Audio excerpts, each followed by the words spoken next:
Hi, there you are. Welcome to Tunkhannock Public Library's first session of our summer reading storytelling program. The theme for this summer's program is Imagine Your Story. Imagine your story, a story you've told. Imagine a story with heroes so bold. Imagine fierce dragons or pirates or mice. Imagine your story and then tell it twice. My name's Hap, and I'm a storyteller. So for the next 6 weeks, I'm going to be sharing some stories with you. And you may notice that I'm not in the library. I'm in my house. And if you're listening to this, you're probably in your house. Because of the coronavirus, we're not going to gather together as a group this summer. Instead, we're going to play it safe, and we're going to tell our stories via the computer. The library is open for curbside service, so you can go and get books. You go to the library catalog online, pick out the titles you want, let the librarians know, and they'll get the titles, put them in a little bag, and you can pick them up at the curb. So you can still get books, and you can read, and I hope you do. But we're going to do our summer story time a little bit differently. We're going to do it via the computer. So each week we'll have a different theme for the stories. And I also will be giving you some tips on how to tell stories, so that by the end of the 6 weeks, you should be able to be a storyteller yourself. And then I can go take a vacation, let the old guy get a rest, and you can tell some stories. Today's group of stories are why so stories. And why so stories are stories that explain how things got to be the way they are. And there's a whole mess of stories like this. There are stories, for example, that explain how the snake got his rattle, or where mosquitoes came from and why they bite. There's a story that says why we have one day and then one night followed by another day and another night, and so on and so on and so on. All these stories to explain things. So we're going to look at a couple stories today, and the stories, many of the stories today will feature this character, Brer Rabbit. Brer Rabbit is just about one of my favorite characters. He comes from African American folklore, and Brer Rabbit is what's known as a trickster. And a trickster is someone who, he causes chaos wherever he goes. If Brer Rabbit's in your neighborhood, things are going to be a little bit out of control. So we're going to do some Brer Rabbit stories, and the first story is going to involve your garden. Anybody have a garden? Raise your hand if you have a garden at home. Okay, I see a few of you. I have a garden. I've had a garden since I was a young boy. I love gardening. And when I was younger, I used to put a fence around my garden to keep the rabbits out. And sometimes I'd have a fence, and sometimes I'd have a scarecrow, or I'd put some pie pans in, the wind would blow and the pans would bang, and the noise might scare the rabbits away. But I was convinced that rabbits should not be in the garden. And then I read a Brer Rabbit story that taught me how wrong I was, because Rabbit gets to eat anything he wants, anytime he wants. Rabbit gets to eat for free. And that's the name of the story. Now, way back in the when was, all the animals could walk and talk with each other, and they all got along pretty good. I mean, there was some arguing here, and maybe some unappreciated tricks played there, but for the most part, everything was cool. Until Brer Lion moved into the neighborhood. Brer Lion! He started to call himself the boss of the woods. Brer Lion, he was big and he was strong. Man, that boy could roar. And man, that boy could eat. He took to eating anything he could catch. And man, that boy was fast. It got so bad that all the animals decided to meet in the clearing one day and talk about that lion, decide what to do about him before he destroyed the place. They get together and they start talking, and they all agree that the only kind of manners that lion's got is bad manners. So there's got to be something to do about that lion. And finally they decide that lion, since all he's got is bad manners, he's going to have to stay in his house. He can't come out of the house. Oh, maybe he can come out in the porch, but that's it. No further than the porch. He stays in his house, and that's where it is. No more in the woods for the lion. So that he won't starve, the other animals will bring him his meals 3 times a day, but he can't leave his house. Well, the fox says, oh, that sounds like a pretty good idea to me, but who's going to tell the lion? Well, it gets real quiet, real fast, because nobody wants to go talk to that lion and tell the lion how the animals have decided it's going to be. Brer Bear, he says, well, I'd do it, but I promise I'd take my cubs down to Lazybook Park today. I'm not free. Brer Wolf says, don't look at me. I have to take the pups down to the Dietrich and see that new movie. I can't do it. Sister Goose says, I got grass to cut. Everybody got a reason why they can't go talk to the lion. So finally, Brer Rabbit comes into the middle of that clearing. He says, I cannot believe you people. Look at you. You're all afraid of that lion. Well, I'm a man just like that lion. I'll go over there and I'll tell him how it's going to be. And if he don't like it, I'll whop him one right upside the head. The animals start laughing. Come on, Rabbit, you're crazy. That lion's going to pick you up like you was a jelly bean and just pop you in his mouth. No, he ain't. I'm a man just like that lion, and I'll talk to him man to man, and I'll tell him how it's going to be. And off that rabbit goes, walking real confident like. Now, as soon as he's out of the clearing and the other animals can't see him, ooh, he starts to walk in kind of tippy-toe like, and his fingers are twitching because the rabbit is a little bit scared of that lion. He walks on up to the lion's front door and he knocks on that door. And the lion says, who's there? It's me, sir. It's me, Brer Rabbit, sir. We animals been talking. We don't think it's fair that you being the boss of the woods and all that you have to go out and hunt for your food like the rest of us. So we're going to bring your food right to your door.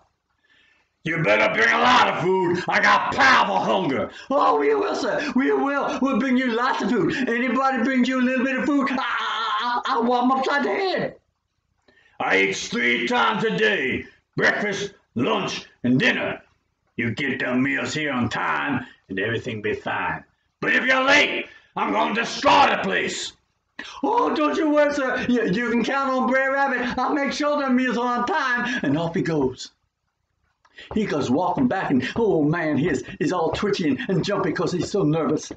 But just before he gets to the clearing, he gets that confident walk back. And he walks on in, and the other animals say, Brer Rabbit, what you doing back so soon? What that lion say? He said he'd do what we ask.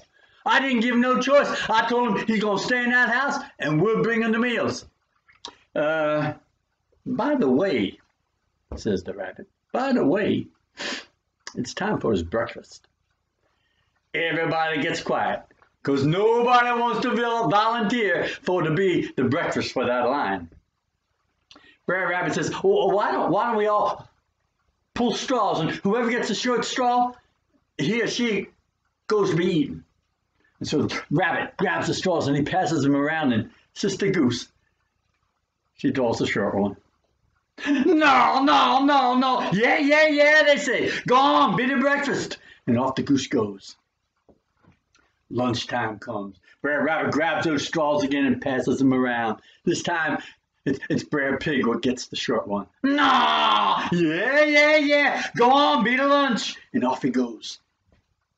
Now, Brer Fox, he's watching all this, and he knows that as long as the rabbit is holding them straws, there ain't no way the rabbit's ever going to get the short one. So when dinner comes, Brer Fox, he grabs the straws and he passes them around. And it's Brer Rabbit what pulls the short straw. He looks at that straw and he says, well, friends, I guess it's my time for to go and be the meal. I'm going to miss you, friends. Think of me whenever you take a walk in the forest. Remember me when we meet in the by and by. Look for, and they say, shut up, Rabbit, and go get eaten before that lion destroys the place. And so Brer Rabbit goes off for to be the dinner. Now once he's out of the sight of the other animals, he decides he'll take one last look at his home. So he walks on by his house and he walks to the house, looks at his bedroom and his kitchen, goes outside, checks his garden one more time. Then he goes over to the well, unlocks the lid, and lifts it up to get one last drink. And when he looks down the water into that well, he sees his own face, the reflection of his own face staring back at him. And Brer Rabbit gets an idea. He shuts that well, locks it up, and off he goes to see Brer Lion. When he gets there, Brer Lion's out on the porch rocking back and forth. "Where you been, Rabbit? You're late and you ain't got enough meat on your bones to feed me."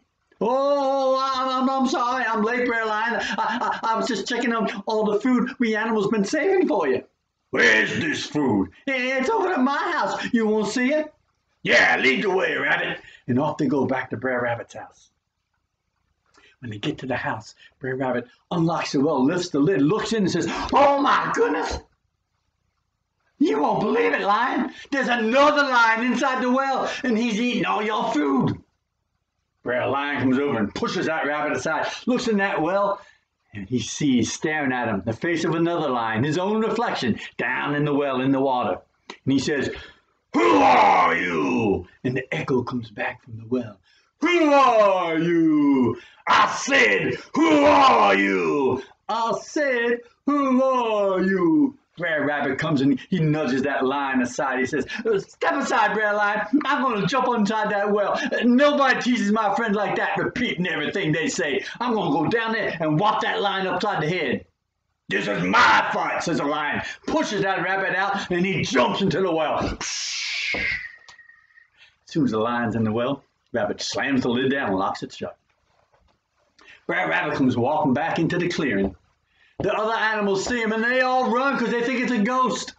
And Brer Rabbit says, "Hey, where y'all going? It's me, Brer Rabbit." They look at him and they say, "Brer Rabbit, what you doing here? Go over to that lion and get eaten before it destroys the place." And Brer Rabbit says, "Oh, come on, man. That lion ain't going to bother us no more. I told him we was tired of feeding him. I told him to hit the road. And when he refused, I whopped him upside the head, throwed him in my well, and drowned him." Animals cannot believe it. So Rabbit says, "Come on, I'll show you." And they all go to Brer Rabbit's house. He unlocks the well, lifts the lid. All the animals look down, and sure enough, down at the bottom of that well, there's that poor lion all drowned up. The animals say, "Brer Rabbit, we don't know how you done it, but you done took care of that lion. It's not fair. You as a man, just like that lion, it's not fair you have to go scrounging around for your food. You want something to eat, you come into our garden anytime you want, Rabbit. You can eat anything you want. You done saved us." And ever since that day, rabbits have been allowed to go into any garden they want and eat anything they want, because it's the rabbit what saved the rest of us from Brer Lion. What you think of that? That's how Brer Rabbit used his brains to save us all. I like Brer Rabbit because Brer Rabbit doesn't have big teeth and big claws, but he's got a brain and he knows how to use it. And that's how he gets the things done. You know, I said our theme for the summer was Imagine Your Story. So I thought maybe I should try to imagine a story myself. And I took a look around and had a couple of puppets that I really liked, but I didn't have a story for. Now, one was this guy. He's a crow. I got a little dog who's going to bark soon if he keeps hearing that crow. And then I got this other guy, and I'm not going to show you him until I get him on hand, because I want him to be a surprise. Ready? Here he is. A little skunk. No, keep that tail down. None of that stuff. Here's a nice little skunk. So I said to myself, now, come on now. Now I said to myself, now, what does this little skunk and that crow have in common? And the one thing I noticed right from the start was they both got a lot of black. And so I wondered, how did these animals get to be black? How is it that both of them got to be black? And I came up with a story. I imagined a story. Now, way back when, the crow and the skunk were the best of friends. They got along because they both enjoyed the same thing. And that thing was playing tricks on other animals. They always played tricks on other animals, and they didn't laugh with the animals. They laughed at the animals. Now in those days, the skunk was pure white, white as the snow, and he smelled as fresh as new snow. And the crow was all white, white as the clouds in the sky, and his voice was as sweet as the wind that blows those clouds along. After a little bit of time, the animals got tired of all these tricks that were going on, and they decided it was time to play some tricks on the skunk and the crow, teach them a lesson. Well, the smartest animals, like Sister Owl and Brer Turtle, they got together with the trickiest animals, like Brer Rabbit, of course, and Brer Fox, and they came up with a plan on how to teach the crow and the skunk a lesson. They got Brer Possum to help. One day, when the crow and the skunk were sitting under an apple tree getting some lunch, Brer Possum come walking down the road, nice and slow, like a possum walks. And as he's walking down the road, he starts singing the song. Funniest trick you ever will see is down by the glen at the old pine tree. When the crow and the skunk hear that, they want to know what's going on. The crow says, pardon me, Possum said, pardon me. Would you mind telling me what this trick is? Possum looks around and he says, well, if you promise not to tell anybody else, I guess I could let you know. And the skunk says, fear not. Our lips are sealed, we won't tell a soul. All right, come on down to the glen with me, I'll show you. And off the possum goes. The glen's like a valley. They go down into the glen and they stop by this big old pine tree. And it's springtime, so the pine tree is filled with sap and pine tar all over. It's real sticky stuff. And the possum says, you take some of this here pine tar and you smear it all over you. And then you roll in the dry leaves so you're all covered with leaves. And you just hunker down on the side of the road. You look like a bunch of dried leaves just sitting by the side of the road. And when someone go by, you just jump up and say, rah! And you scare them and they run and they run. Oh, it's so funny. And the skunk says, oh, I want to do that. I want to do that. Me too, says the crow. And they start smearing the pine tar all over them. When they're done, they're covered with pine tar. They can't see the possum anywhere. They call him, and the possum says, down here, I found something. I don't know what it is. And so they hurry down deeper into the glen. And there by this big old hickory tree, beneath the tree is this old stump. And it's hollow in the middle, and it's filled with stagnant water and dead leaves and rot at this and rot at that. And oh, it stinks. It's the worst smell you ever did see. Possum says, I don't know what is smelling so bad. And skunk, he says, why don't you take a smell of that tree stump? Maybe it's that. So the possum, he goes over, he takes a smell. Wham! He faints and falls right over.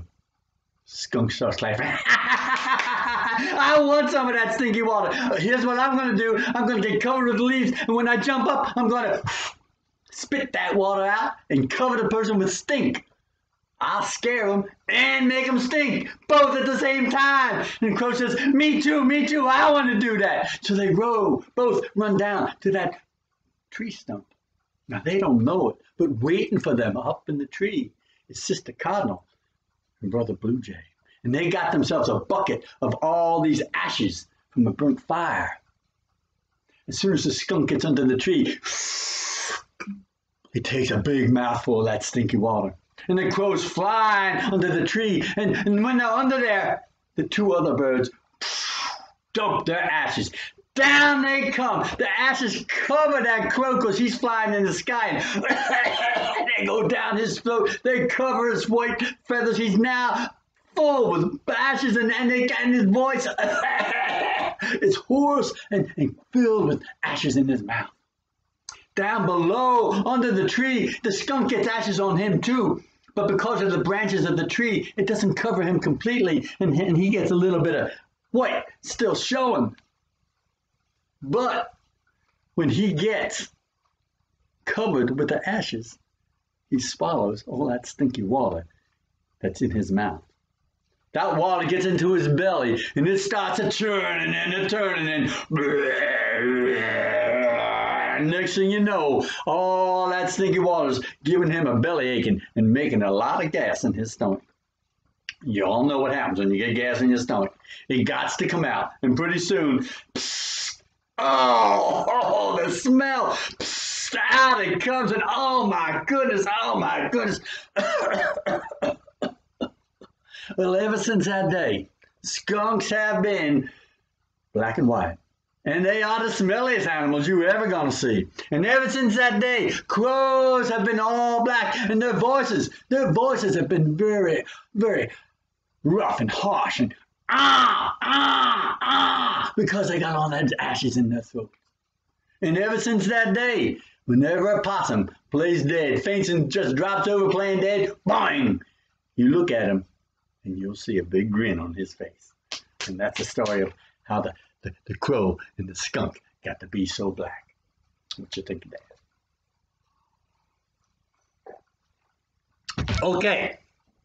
Now, stories have 3 parts. They have a beginning, a middle, and an end. And I know that seems pretty obvious, but you'd be surprised at how many times I've heard someone tell a story and they don't begin anywhere near the beginning. And the middle just roams over and over, twisting and turning like the Susquehanna River. And the end, well, the end is nowhere in sight. The story just goes on and on and on, and you're left just praying it's going to end someday. So, those 3 parts are what you need. So, for example, in the story of the rabbit and the well, we started at the beginning. I introduced the animals, and I got right to the problem. The boss of the woods, Brer Lion. I could have said, this animal likes to live here, this animal lives there. I could have given you a whole history of all the animals I gathered together. I could have told you all the animals. That's a list. But it would have slowed down the beginning, and it would have slowed you down from getting to the problem. So, the beginning, just introduce your characters. The middle, I could have told you all about what everybody else was doing while the rabbit was walking to the lion's house. But what they were doing had nothing to do with the story. It would just slow things down. And when I got to the end, instead of ending where I did, I could have said, rabbit gets to eat for free, so he got carrots from this garden and lettuce from that garden and peas and tomatoes and just going on and on and on. And you would have gotten tired and gone home. You got to know where the beginning is and keep it short. Get to the problem, stick to the problem, and then end the story and the problem's solved. So those are the 3 parts of the story. And as we go on the next couple of weeks, we're going to spend some time with each part, the beginning, the middle, the end. And then we'll talk about the glue that holds them all together. And at the end of the session, you guys should be able to tell your own story. But right now, why don't we tell one more story? And that story involves this guy. Now this is an alligator. A couple weeks from now in a different story, I might tell you he's a crocodile. But today, he's an alligator. And if you notice the alligator's skin, it's all crinkly and lumpy. This is the story of why the alligator has such crinkly, lumpy skin. Now, I'm guessing all of you are old enough to know what trouble is, right? Raise your hand if you know what trouble is. Raise your hand if you've never been in trouble. Anybody? Nobody. No, I can't keep my hand up because I certainly know what trouble is. And Brer Rabbit, trouble is just about Brer Rabbit's middle name. And one day, trouble took the form of this big black dog that was chasing that rabbit up and down the hills. Every place the rabbit went, the dog followed. Rabbit was getting so tired, he finally ran down to the swamp and jumped under an old log to hide. And the dog didn't see where the rabbit was hiding, so the dog just ran on by and off into the woods. Rabbit comes out and he sits down that log trying to catch his breath. And he's sitting there when out of the swamp comes Brer Alligator and his wife, Sister Alligator. Now, in those days, alligators were beautiful creatures with smooth, shiny skin, and they thought they was just about God's perfect creation. They come out saying, "Oh, man, look at me, look at me. I am so pretty. Look at me, look at me." They come out and they see Brer Rabbit sitting on that log, and Brer Alligator says, "Brer Rabbit, what's wrong, son? What you so tired so early in the morning?" And Brer Rabbit says, "Oh, thank you for asking, sir. The truth is, trouble been chasing me all day." "Trouble?" says Brer Alligator. "Trouble? Who's trouble? We don't know anybody named Trouble, do we, Sister Alligator?" And Sister Alligator said, "No, nobody named Trouble ever come to my swamp." Sister Rabbit, "Come on, everybody knows Trouble." "Well, we don't." "If you want, Sister Rabbit, I can take you up the hill a bit and introduce you to Trouble." "Sure," said Brer Alligator. "We always like to meet people. Where's Trouble live?" "Not far from here, just up the hill in that field of dried out broom grass. Come on, let's go find some Trouble." And off they go. They get about in the middle of the field, and Brer Rabbit stops and goes, "Oh, oh, oh, listen, do you hear that? You hear that?" And Sister Alligator says, "I ain't hear nothing." "Whoa, whoa, whoa, listen, listen, my ears are bigger than yours. I hear one of my children calling me. I got to go, guys. I'll see you later." And off he starts running.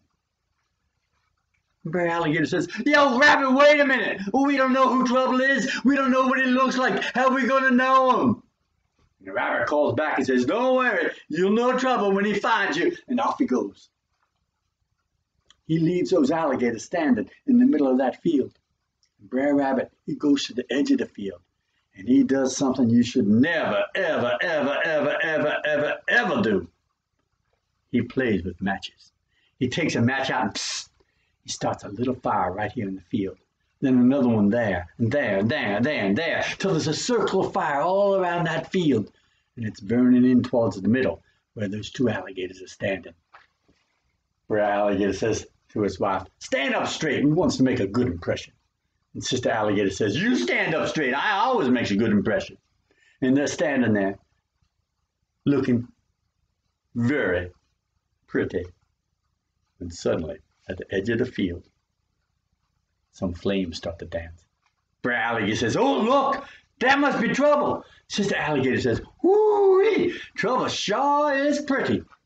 Pretty soon, hot ashes and embers are flying through the air, and one lands on Brer Alligator's shoulder. "Whoa, man, Trouble hurts." Another spark comes down, hits Sister Alligator in the tail. "Whoa, whoa, whoa, whoa, it sure does hurt." Then all these ashes and embers and burning sparkles come down, and yow, yow, wow, that's Trouble, that's Trouble. "Whoa, Trouble, Trouble, Trouble, Trouble, Trouble. What are we gonna do?" says Sister Alligator. "Follow me," says Brer Alligator, and he starts running through the flames, and Sister Alligator starts running through the flames. They run all the way down to the swamp. When they get to the swamp, there's Brer Rabbit sitting on that old log laughing. "Yo, Brer Alligator, I seen you done shook hands with Trouble. What you thinking about?" "Can't talk now. Trouble on my tail." The alligator runs and he goes psh, right into the swampy water. Sister Alligator runs and psh, right into the swampy water. They're so hot that when they get in that water, steam comes off their backs. They're so hot that when they come out of that water the next day, instead of that smooth skin, their skin is all burnt and lumpy like an old burnt log. And that's the way the alligators have been ever since, because they was foolish enough to go looking for Trouble. And children, you listen to me. Don't you be no fool like the alligator and go looking for Trouble, because Trouble can find you easy enough. And that's the story of how the alligator found Trouble. Okay, well,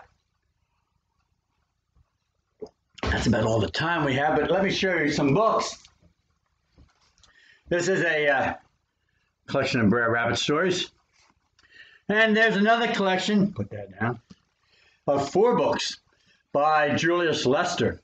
And he took the Brer Rabbit stories and he modernized them so that he has the adventures of Brer Rabbit, the misadventures of Brer Rabbit, the further adventures of Brer Rabbit, and the last adventures of Brer Rabbit. So if you like the Brer Rabbit stories, you can get them out of the books. And I remind you, next week we'll meet again and do some more stories. Until then, imagine your story, a story you've told. Imagine your story with heroes so bold. Imagine pink dragons, orange pirates, big mice. Imagine your story and then tell it twice. So long, guys. Keep reading. See you next time.